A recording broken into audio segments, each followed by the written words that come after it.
የትምህርቴ ርዕስ የይሁዳ ነገድ ነው የሚለው። የይሁዳ ነገድ በሉስ። የይሁዳ ነገድ ይሄ ክፍል ሁለት ሜንሽን የሚያደርጋቸው ሁለት እንስሳዎች አሉ። የመጀመሪያው እንስሳ በግ ነው። ሁለተኛው እንስሳ አንበሳ። ብዙ ጊዜ መጽሐፍ ቅዱስ ብዙ ቃላቶችን ሜንሽን ያደርጋል። የመጀመሪያው በግ፣ ሁለተኛው አንበሳ። በግ መጽሐፍ ቅዱስ የኢየሱስ ክርስቶስ ምሳሌ ነው። የይሁዳ ምንድን አለ? ነገድ አለ። ከዛ ደግሞ እንደታረደ በግ ቆሞ አየው በዙፋኑ መካከል። ሰባት አይኖች፣ ሰባት ቀንዶች ነበሩት ይላል። ይሄ በጣም የሚገርም ነው። አንድ በግ ሰባት ቀንድ፣ ሰባት አይን ኢንተርፕሬት ሲያደርገው ዝቅ ያደርግና እነዚህም ሰባቱ የእግዚአብሔር መናፍስቶች ናቸው። እንደ በግ ሲመጣ ለምንድን ነው የመጣው ሲባል ለኃጢአታችን ስርየት ለመሆን፣ ኢየሱስ ለኛ ለኃጢአት ስርየት ለመሆን፣ ኃጢአታችንን ለመዋጀት በግ በሙሴ ዘመን ላይ በፋሲካ በዓል ላይ የፍየሎች፣ የኮርማዎች፣ የበጎች ደም በደሙ አማካኝነት ከሞት መልአክ እንዳመለጡ ደግሞ ኤርትራ ባህር እንደተሻገሩ እንዲሁም ከሲኦል ባህርና ከዘላለም ሞት መሻገራቸው ምልክት እንዲሆን ያ የፋሲካው በግ የኢየሱስ ምልክት ነው። ዛሬ መጽሐፍ ቅዱስ ውስጥ ስለ ኢየሱስ የሚያነሱ የበግ ምሳሌዎች በቴዎሎጂ ላይ ታይፖሎጂ የሚባሉ አሉ። ታይፖሎጂ ማለት ነገርን በምሳሌ የምንገልጽበት ነው። የመጀመሪያው ኢየሱስ እንደ በግ የተገለጠበት ዘፍጥረት 22 ቁጥር 13 ላይ አብርሃም አይኑን አነሳ፣ በኋላም እንደ በግ በዱር ውስጥ ቀንዶቹን በእጸጽ እሳቤቅ ይዞ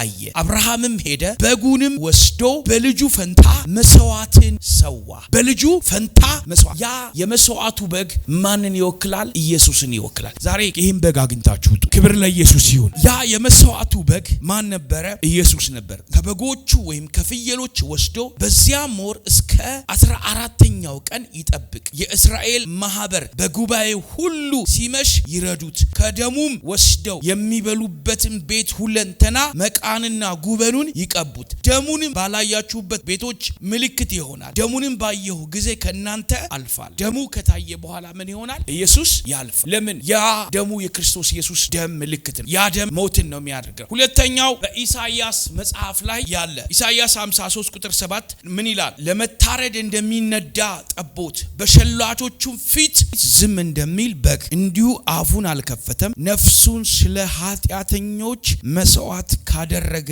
በኋላ ዘሩን ያያል። ኢየሱስ በበግ መልክ የመጣበት መንገድ ነው። ኢየሱስ ነፍሱን ስለ ኃጢአተኞች መስዋዕት ያቀረበበት ነው። በዚህ ክፍል ላይ ኢየሱስ ነፍሱን ስለ ኃጢአተኞች በሸላቾቹ ፊት ያለመናገሩ እዚህ ክፍል ላይ ትዕግስቱን ያሳያል። ሁለተኛ የበግን ምሳሌ ለኃጢአታችን ስርየት መስዋዕት ሊሆን እንደመጣ የሚያሳይ ምልክት ነው። ክብር ለኢየሱስ ይሁን። ሌላኛው ደግሞ መጥምቀ ዮሐንስ ስለ ኢየሱስ የተናገረው ክፍል አለ። ይሄም ምንድነው ሲባል ዮሐንስ 1:29 በነጋውም ዮሐንስም ኢየሱስን ወደ እርሱ ሲመጣ አይቶ እንዲህ አለ፣ እነሆ የዓለምን ኃጢአት የሚያስወግድ የእግዚአብሔር በግ። የእግዚአብሔር በግ ኢየሱስ የእግዚአብሔር በግ። የእግዚአብሔር በግ ማለት ለኃጢአታችን ስርየት መስዋዕት የሚሆንበት ሳክሪፊሻል ላምብ ነው። ኢየሱስ አሁን በምን ይመሰላል? እስቲ በበግ በሉ እስቲ። ክብር ለኢየሱስ ይሁን። ሁለተኛ ደግሞ አንደኛ ቆሮንቶስ ጳውሎስ እንደዚህ ብሎ ተናገረ ስለ ኢየሱስ። አንደኛ ቆሮንቶስ 5:7 ፋሲካችን ክርስቶስ ታርዷል። የፋሲካው በግ ያ በብሉይ ኪዳን የነበረው በግ ማን ነው? ኢየሱስ እንደሆነ የተናገረበት ነው። አንደኛ ጴጥሮስ 1:18 ደግሞ ከአባቶቻችሁ ከወረሳችሁት ከንቱ ኑሯችሁ በሚያልፍ ነገር በብር ወይም በወርቅ ሳይሆን ነውርና እድፍ በሌለው እንደ በግ ደም ክቡር የክርስቶስ ኢየሱስ ደም እንደተዋጃችሁ ታውቃላችሁ። ከአባቶቻችሁ የወረሳችሁት ምንድነው? በብርና በወርቅ ሳይሆን ክቡር በሆነ በክርስቶስ ደም ተዋጅታችኋል። እዚህ ክፍል ላይ የሚያወራው አሁንም ስለ በግ ነው። ይሄ ክፍል መጽሐፍ ቅዱስ ከዘፍጥረት እስከ ራእይ የሚያወራው ስለ በግ ነው። ያ የበጉ ምሳሌ ማን ነው ሲባል ኢየሱስ። ሌላኛው ራእይ ላይ ደግሞ እንደዚህ ይላል፣ በዙፋኑና በአራቱ እንስሶች መካከል በሽማግሌዎቹ መካከል እንደታረደ በግ ቆሞ አየሁ። እንደታረደ በግ ቆሞ አየሁ። እስቲ ኢየሱስ በሉ፣ ለኔ ታርዷል በሉ። ሌላኛው ደግሞ ራእይ 5:12 ላይ በታላቅ ድምጽ አሉ፣ የታረደ በግ ኃይል፣ ባለጠግነት፣ ጥበብ፣ ብርታትም፣ ክብርም፣ ምስጋናም በረከትም ሊቀበል ይገባዋል። የታረደው በግ ማን ነው? ለምን ታረደ? ለምን ታረደ? ለኃጢአት ወንጌል ማለት ይሄ ነው። ሰዎች ኃጢአትን ሲያስቡ ለነሱ ማድረግና ለማድረግ ሳይሆን ኢየሱስ ለነሱ የሞተላቸው ቤዛ የሆነላቸው እውነተኛ የነሱ የኃጢአት መስዋዕታቸው ኢየሱስ እንደሆነ ይነገራል። ዛሬ ለአንድ ሰው እኔ አውጃለሁ በጌታ በኢየሱስ ስም፣ ይሄ በግ በህይወት ላይ በኢየሱስ ስም ለኃጢአትህ ሙቶልሃል፣ ለኃጢአትህ መስዋዕት ሆኖልሃል፣ በኢየሱስ ስም ሆነላችሁ። ሌላኛው እንስሳ ማን ነው ሲባል አንበሳ። እዚህ ክፍል ላይ 6 ፖይንቶች እናያለን። ራእይ 5 ላይ ያለው 7 የተዘጋ ማህተም አሳየው። ሲልድ ስክሮ አሳየው። ማህተም ያለበት 7 ናቸው። 7 ቁጥር የፍጻሜ ምልክት ነው። 7 ቁጥር የነገር መደምደሚያ ነው። ነገሩ ከዚህ በኋላ በፍጹም ሊከፈት አይችልም። በሰማይ በምድር ከምድር በታች በሰው ልጆች መካከል ከአራቱ ሽማግሌዎች ማንም ሊፈታው የማይችል ኬዝ አለ። ዛሬ አንድ ነገር ልንገራችሁ። ማንም ሊፈታው ያልቻለውን ኬስ የይሁዳ ነገስ የሆነው የዳዊት ስር የሆነው የናዝሬቱ ኢየሱስ በዚህ ስም ነገራችሁ ተከፈተ። በዚህ ስም ነገራችሁ ተከፈተ። ከይሁዳ ነገድ የሆነው አንበሳ እርሱም የዳዊት ስር መጽሐፉን ይዘረጋ ዘንድ 7ቱንም ማህተም ይፈታ ዘንድ 7ቱንም ማህተም ምን ያደርግ ዘንድ ይፈታ ዘንድ አንድ ነገር ይሆናል። በሰማይ የተፈታው ነገር በምድር ተፈቶልሃል። ዛሬ ነገራችሁ ተፈቶ ይሄዳል። መጽሐፉን ይዘረጋ ዘንድ 7ቱንም ማህተም ይፈታ ዘንድ ድል ነስቷል አለኝ። በዙፋኑና በአራቱ እንስሶች መካከልም በሽማግሌዎች መካከል እንደ ታረደ በግ ቆሞ አየሁ። እዚህ ክፍል ላይ 6 ፖይንቶች አሉ። 1 የይሁዳ ነገድ የሚል ቃል አለ። 2ኛ አንበሳ ምንድነው? አንበሳ የኢየሱስ ክርስቶስ ምሳሌ ነው። 3ኛው የዳዊት ስር። እስቲ የዳዊት ስር በሉ። የዳዊት ስር የሚል ነገር አለ። ሌላኛው እንደ ታረደ በግ ቆሞ። እንደ ታረደ በግ እንዴ! ምን አይነት ኤክስፕሬሽን ነው? የታረደ በግ ተኝቶ ነው የምናየው፣ ግን እንደ ታረደ በግ በዙፋኑ መካከል ቆሞ አየው። እንደ ታረደ በግ ደግሞም ይላል በጉ ላይ 7 አይኖች አሉት። በጉ ላይ 7 ምኖች አሉት? ቀንዶች አሉት። እነዚህም ይላል የእግዚአብሔር መናፍስት ናቸው። 7 አይን ምንድነው የሚወክለው? ኢሳይያስ 11 ላይ ምን ይወክላል? የዳዊት ቁጥቋጦ የእግዚአብሔር 7ቱ መናፍስቶች ያርፉበታል። ማን ነው? የጌታ መንፈስ፣ ራስን መግዛት፣ የጥበብ፣ የኃይል፣ የማስተዋል መንፈስ፣ የእውቀት መንፈስ። አያችሁ፣ ቤተክርስቲያን በዚህ ነው የምትመራው። የእግዚአብሔር መንፈስ በዚህ ነው የሚመራው። ቸርች በዚህ ነው ያለችው። መጣበታለሁ። ሌላኛው ደግሞ 7 ቀንዶች። ቀንድ ምንድነው? the power ቀንዴም ማለች ከፍ ይላል። በመጨረሻው ጊዜ የመሲሁ ቀንድ ከፍ ይላል። ሳልቬሽን ደህንነት፣ የእግዚአብሔር ኃይል። ሌላኛው ደግሞ 7 አይኖች። እኒህ ነገሮች በጌታ መንፈስ እንፈታቸዋለን። እኒህ ነገሮች ሲፈቱ አንድ ነገር አለ። ደቪል ዲፊትድ ይሆናል። አሜን። ይህንን ክፍል እያጠናው አንድ ስፒሪት አገኘ። ያ ስፒሪት ምንድነው ሲባል ዘፍጥረትን ያዕቆብን በረከት እያጠናው እያለ አንድ የፕሮፌቲክ ስፒሪት ወደ እኔ ሲገባ ገባ። እና እመኑኝ ዛሬ አንድ ሰው ነገራችሁ ተለቆ በረከታችሁ ተለቆ ለጄኔሬሽናችሁ የሚሆን የእግዚአብሔርን መንፈስ ተካፍላችሁ ትሄዳላችሁ። አሜን ያለ ሰው ሆነለት።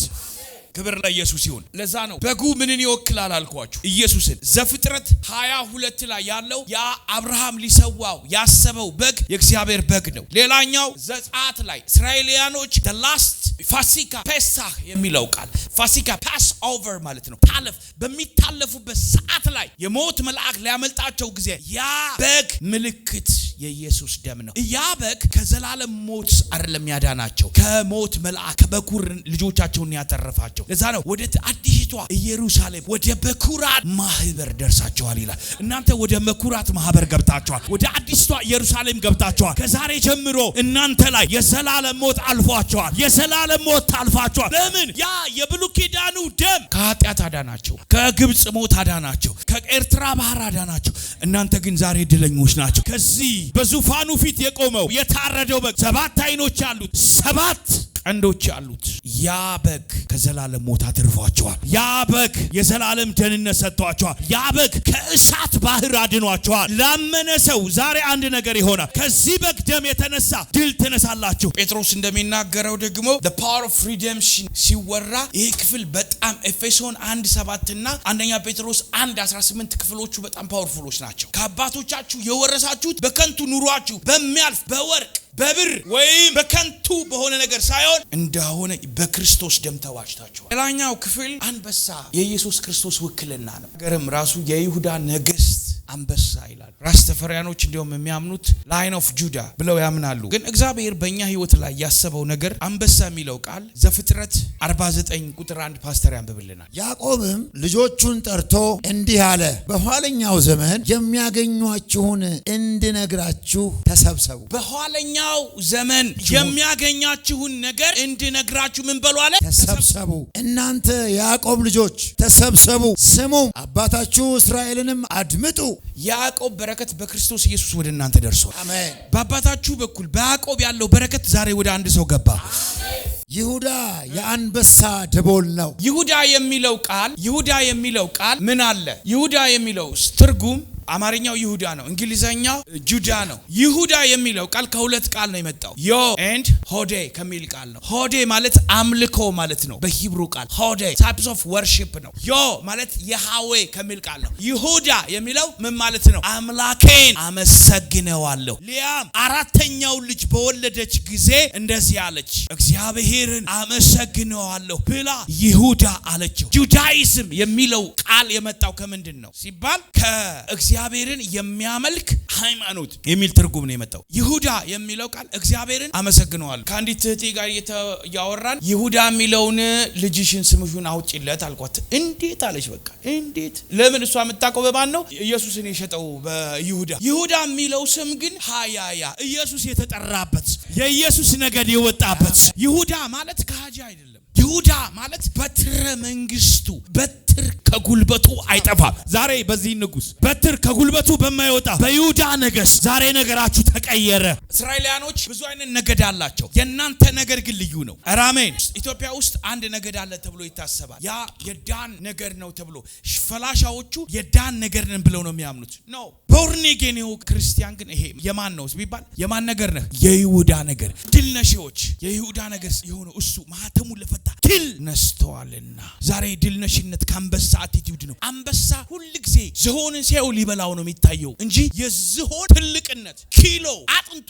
አንበሳ ምን አለው ቢባል ኢንተለጀንት አኒማል አይደለም። በጣም በኢንተለጀንት አኒማልስ ምንድነው ሲባል ቺምፓንዚ እና ዶልፊን ናቸው ኢንተለጀንት አኒማልስ የሚባሉት። ግን ይሄ አንበሳ ግን ስትሮንግ ነው። እሱ ውስጥ ምንም ነገር ካየ እበላዋለሁ ነው። ዛሬ እንደዚህ አይነት ነገር የሚችል እዚህ አይነት አቲቲዩድ ውስጥ የሚነሳ ምንም ነገር ሲመጣ እሰራዋለሁ፣ ምንም ነገር እገለብጠዋለሁ። ለምን? እናንተ የይሁዳ ዘር አንበሳ ናችሁ። ዛሬ አንድ ሰው ነገሩ ተቀየረለት። አንበሳ ምን አይነት ኔቸር አለው ሲባል ፈራጅ ነው። ቅድም ነግራችኋለሁ። ሁለተኛ አንበሳ ዲስትሮየር ነው። ኢየሱስ ሲመጣ ይኸውላችሁ አሁን ፍቅር ሆኖ ነው የሚመጣው። ሊያጠፋ ይመጣል፣ ምድርንም ሊያጠፋ ይመጣል። ለዛ ነው በመጠን ኑሩ ንቁም፣ ባለጋራችሁ ዲያብሎስ የሚወጣውን ፈልጎ እንደሚያገሳ አንበሳ ይዞራል። ይህ ክፍል ስለ ዲያብሎስ ነው። ግን ከዚህ ግን የምንማረው የአንበሳን ፓወር እንመለከታለን። አንበሳ ዲስትሮይ ያደርጋል። ኢየሱስ ዲስትሮይ ሊያደርግ ሊፈርድ ይመጣል። ሌላኛው ምሳሌ 19 ቁጥር 12 እንደ አንበሳ ግሳት የንጉስ